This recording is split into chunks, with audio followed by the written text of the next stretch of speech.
Hello, this is JB. Today I'm going to talk about my first semester of my first year of law school.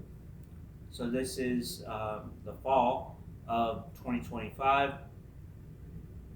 I'm about to be 40 next month, December, and I entered law. I entered law school in August, but for many years before I entered law school, I worked in seafood processing, meat packing, and other factories.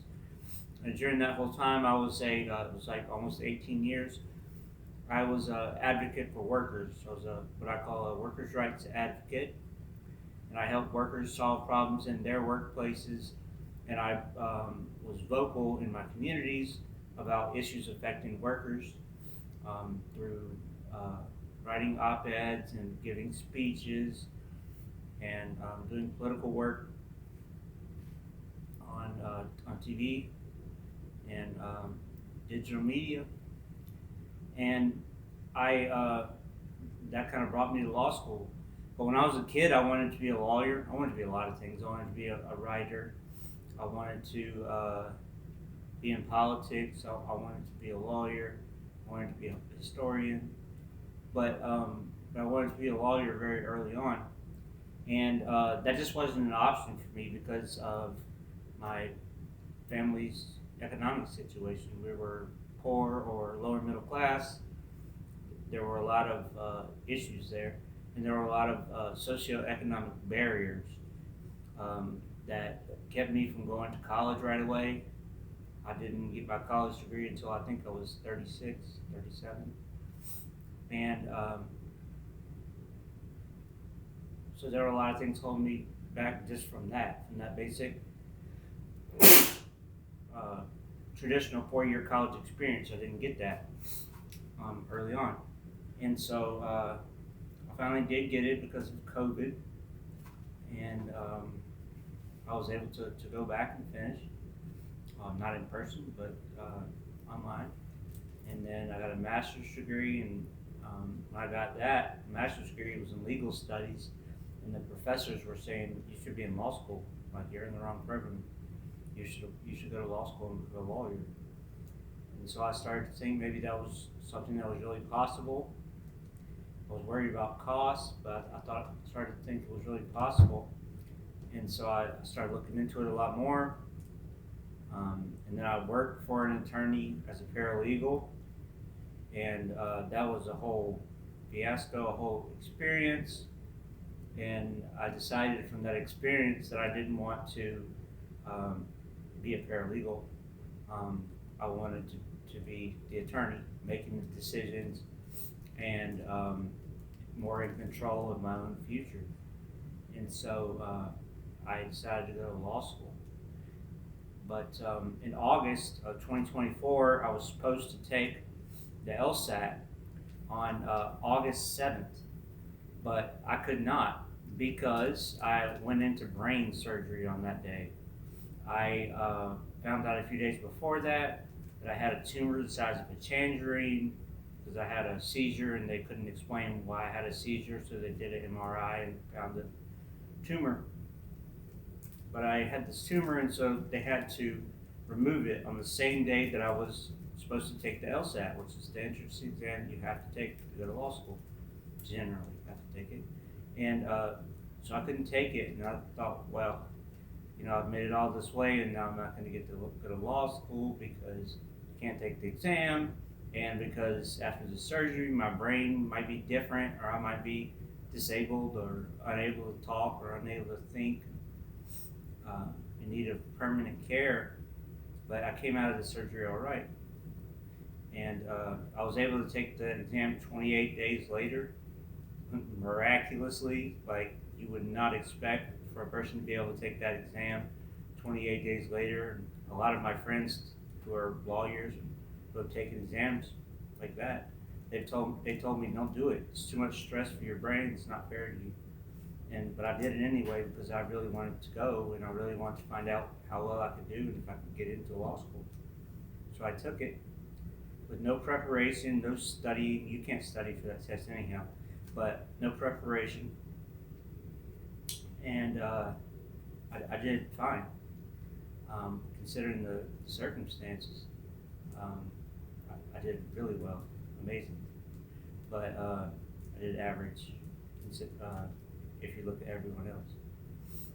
But so I was able to uh, get a score, and then I started applying to law schools, and I applied to, I think, 9 or 10, and I think 9. But I got into several, couple, and first one I got into, I thought that might be the only one that I got into, and so I planned to go there. That was North Dakota, and I wasn't tremendously excited to go to North Dakota because it's cold there, very, very cold in the winter, negatives, like the deep negatives. And I had lived in Wisconsin, so I was used to cold, but North Dakota is much colder.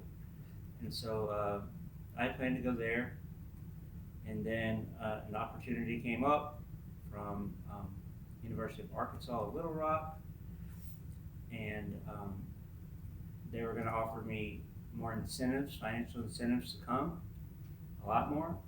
And I wanted to go back down south because I'm originally from North Carolina. I wanted to be in a place where they have warmer weather, food that I'm more accustomed to. Um,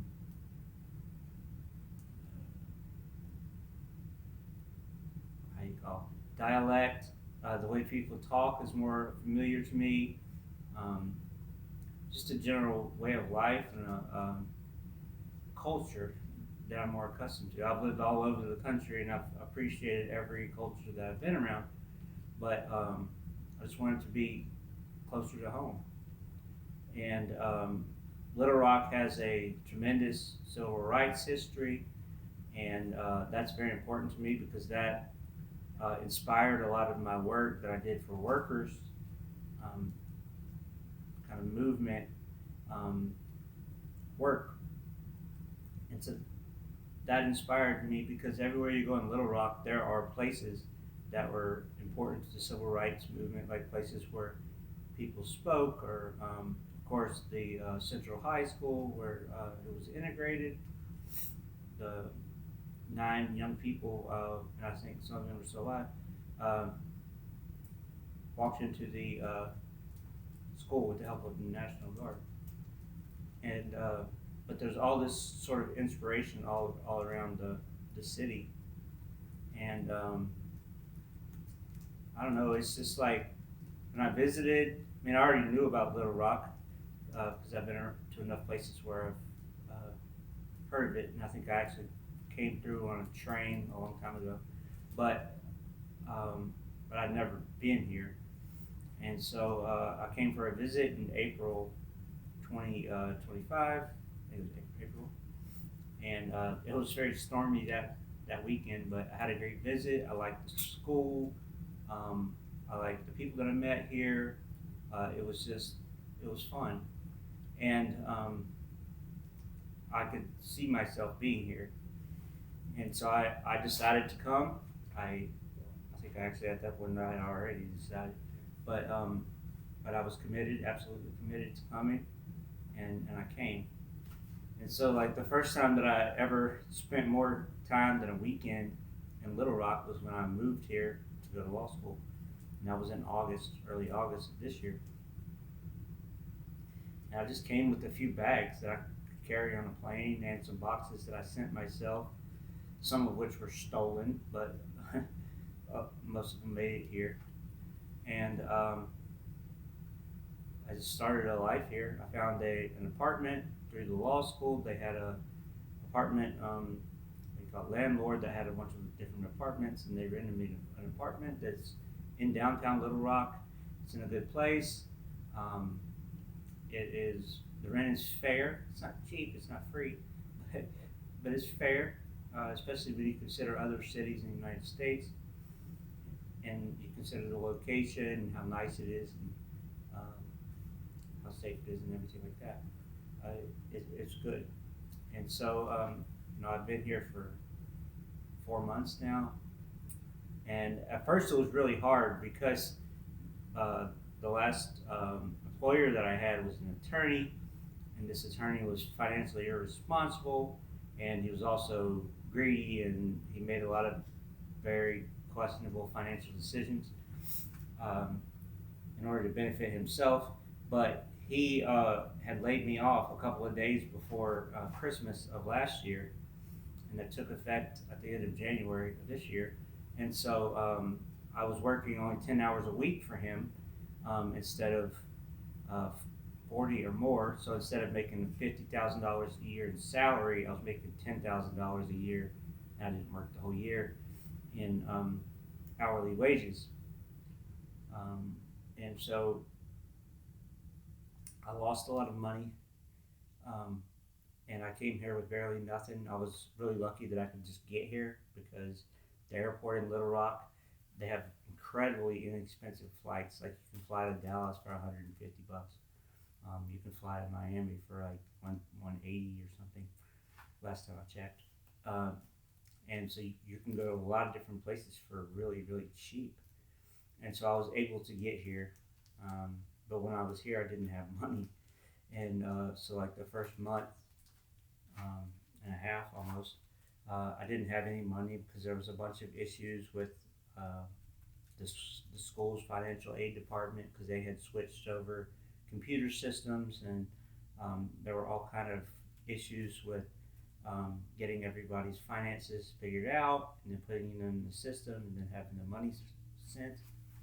And so there was delays in that, and there was times uh, that I just didn't have food. I had to go to a food pantry to get food. I had to go to like every free lunch or free whatever, and get food and stuff. And I had to borrow from family, and it was really hard. And but I finally made it through. I didn't have books at first because the financial aid issue, and the bookstore canceled my book order, and then I had to wait until they found new books some other part of the country and got them here, and they were more expensive, of course. And so it was really hard. And then like law school is a whole new thing. No matter what you've done, if you've done a bachelor's degree or a master's degree, law school is a whole new thing. And so I had to get adjusted to that. Um, it's it's just different. But there was a lot to learn about where to go in the building for your classes, who to talk to about different things, uh, what's computer systems to use and programs and all this, um, how to get all the information that you need, everything about the library, um, just all kinds of different information you had to do for several different days. And, I should have been able to start on the reading, but I couldn't because I didn't have books, so I was behind. And then the classes there's pressure to them because um, they have cold calls. So cold calls based on the Socratic method, where the professor can just call on anyone, and they're supposed to be able to answer. They ask difficult questions, questions that require that you read the reading, which is not that hard. You can do that, but that you understood it and that you remember it and that you can talk about it based on random questions that the professor comes up with. And you never know when you're going to get called, so it's hard to be ready, and you never know exactly like what part of the reading is going to ask about or she, and so you just have to be ready, and it's really hard. Even for me, like I have so many years of speaking, public speaking, but I get called and I'm not sure that I sound like I know what I'm talking about. My friends, my new friends, they always tell me I was fine, but I imagine that it sounds like I don't know what I'm talking about. But these first 4 months, this first semester of law school, it's been incredible because of the people that I've met. Um, you go into this class the whole year worth of students. There's 100 and some students, and these are all like most of them are in their early 20s, like 22, 23, 24. And so they're in their prime academically and in terms of their brain working. And so these people are super smart. They can remember anything. Like you give them that book and they read the book and they remember it word for word and they can explain it and everything. And they're really smart. It's incredible. And like I've done well academically my whole life. Uh, I have excelled without much effort. I've never really studied. Like I've always done readings and listened to the lectures and so forth like that, but I've never studied. And I have to study here just because it's so difficult, and just to keep up with them because they're so smart. But so there's that. But like I've met all these different people, and they shown interest in me, and I've shown interest in them. I thought that as a 40-year-old entering law school, that I would just be like by myself for the next 3 years, and I wouldn't talk to anybody, except for the admissions people that welcomed me, and I thought that would be it. Like I'm not gonna have any friends. Maybe a professor will call me and I'll have to answer, but I didn't plan on having very much interaction with anyone because I just thought that like I wouldn't be part of the club because I'm older. And there's a couple other older people, but not many. But it hasn't been like that. I have been invited to join different groups. I have been invited to join study groups and to go out to eat with people and to do different events. They do a lot of drinking, not all of them. Some of them drink quite a bit, and so they invited me to do that. And I drink a Dr. Pepper because I don't drink alcohol anymore. But it's been really good. Like whenever I see people, everyone knows my name. Hey, Jared, how you doing? And like I don't always remember everybody's name. I know their face. I know their story. I can tell you where they're from, where they went to college. But like, oh yeah, hey, what's up? I just don't remember their names sometimes. And I'm getting better. Like I was in one of my classes the other day and noticed that I remember everybody's name for the first time. So that was good. And probably by the end of the 3 years, I'll have everybody's name down pat. But we'll see. Um, and so, like, everybody's nice to me. And they all come to me and they ask me questions because they assume that I know things, and I do know things. But they come to me for advice, and they're friendly and they joke and they let me tell my stories, and I ask them. I'm very curious. I ask them about whatever they've done, and so it's really cool. There's like mutual respect, and they treat me just like they would treat all the other people of their age group, even though I'm not in that age group. So it's really, really good, and I like it. And professors, some of them are younger than me. I'm 39. There's a few of them that are younger than me, but they all like me from what I can tell. I I treat them all with respect, and they treat me with respect. Um, some of them know that I don't do quite so well with memorization and stuff because I had brain surgery because I'm older. But they know that I belong here and that I've done a lot of things in the past and that I'm capable of really good things. And so I enjoy interacting with them. And a lot of times I just stop by their offices randomly. And if I'm passing by and I see somebody in their office, I just stop by and just have a talk with them, ask them things, get advice. It's really been really good. One thing I noticed about law school very early on is that there's a lot of free food. So if you like free food, you should go to law school because all the time there are these events. They're called different things, but these socials and these mixers and networking events and galas and cocktail events, all kind of things, fundraisers, and then at lunchtime there's like these lunch and learns and special speakers and all this kind of stuff. But there's always like a lot of free food, and I enjoyed that. I appreciate that because I don't really have money anyway. And so we, you know, you go to these events, you shake hands, you talk to people, you ask them how they're doing, what they're all about, what kind of line of work they're in, and what that's like. And you eat some free food. If you drink alcohol, you drink some alcohol, and then you go on. But it's cool. You meet a lot of different people. Um, you learn a lot because of so many different kind of people with different experiences, and some people at really really high levels, like attorney general, lieutenant governor, Congress people, state legislators. So it's really neat, and I've enjoyed that quite a lot. But I tell you, like law school, I mean, it's not a 24/7 job. I say that it is sometimes, but obviously it can't be because you gotta sleep sometimes.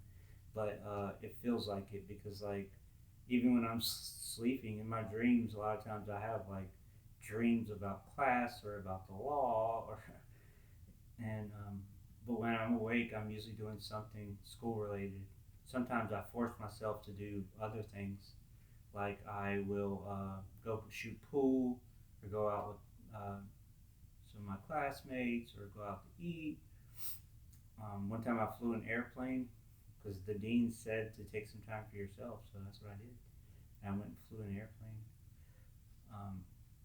take a walk, but really I spent a lot of time either at home reading books, in the library reading books, or in class, or meeting with other people talking about class. And so you really do you stay busy on that, and it's good in a way because you really get engaged with it. But at the same time, it's very tiring because you're giving like all your energy to it, and so it's tough. But like right now, we are about to start finals from the 1st until the 11th, 4 finals in 11 days, and so it's going to be very very very busy period, and I hope that it won't be so bad, but we'll see. Um, I am just like today. I studied all day long, and now it's really late at night. It's midnight. It's actually tomorrow. No, it's not. It's only 10:52. But I studied all day today, and I'm going to study all day until the 11th. Uh, which is like more than 2 weeks away, and then we'll have a break. But it's really intense, and it's tough. I can do it. It's just going to take work. Um, and so like I've been challenged for the first time academically. Bachelor's degree wasn't a challenge. Bachelor's degree wasn't a challenge. I've spoken at universities. Spoken to master's degree students. I spoke to bachelor's degree students in Ukraine. I spoke to master's degree students in Wisconsin. I spoke to JD law students in Arizona. And so I belong in academic classrooms. I do well, but it's still hard because it's just so much material. Like the material in law school, I mean, you've probably heard the terms. You know what the terms mean, but just making sense of everything in a case or a whole bunch of cases that are put together, or just some complex idea, it can be hard when you have to remember details, and the smallest detail could change everything. And so it's tough. It really is. And law school will humble you in a little bit, in a little bit of a way. Um, no matter how smart you are, even if you were the valedictorian of your high school class and the smartest person at your university, and you went to a university with 60,000 kids, you're still going to be challenged. It does not matter. You're going to be challenged. It's tough. But it's worth it, and it's been worth it to me so far. I'm going to make some more of these videos because I want to share more of my experiences as I go instead of waiting until the end of the first semester to try to tell you about these experiences. Um, but stay tuned. Thanks for watching. Bye.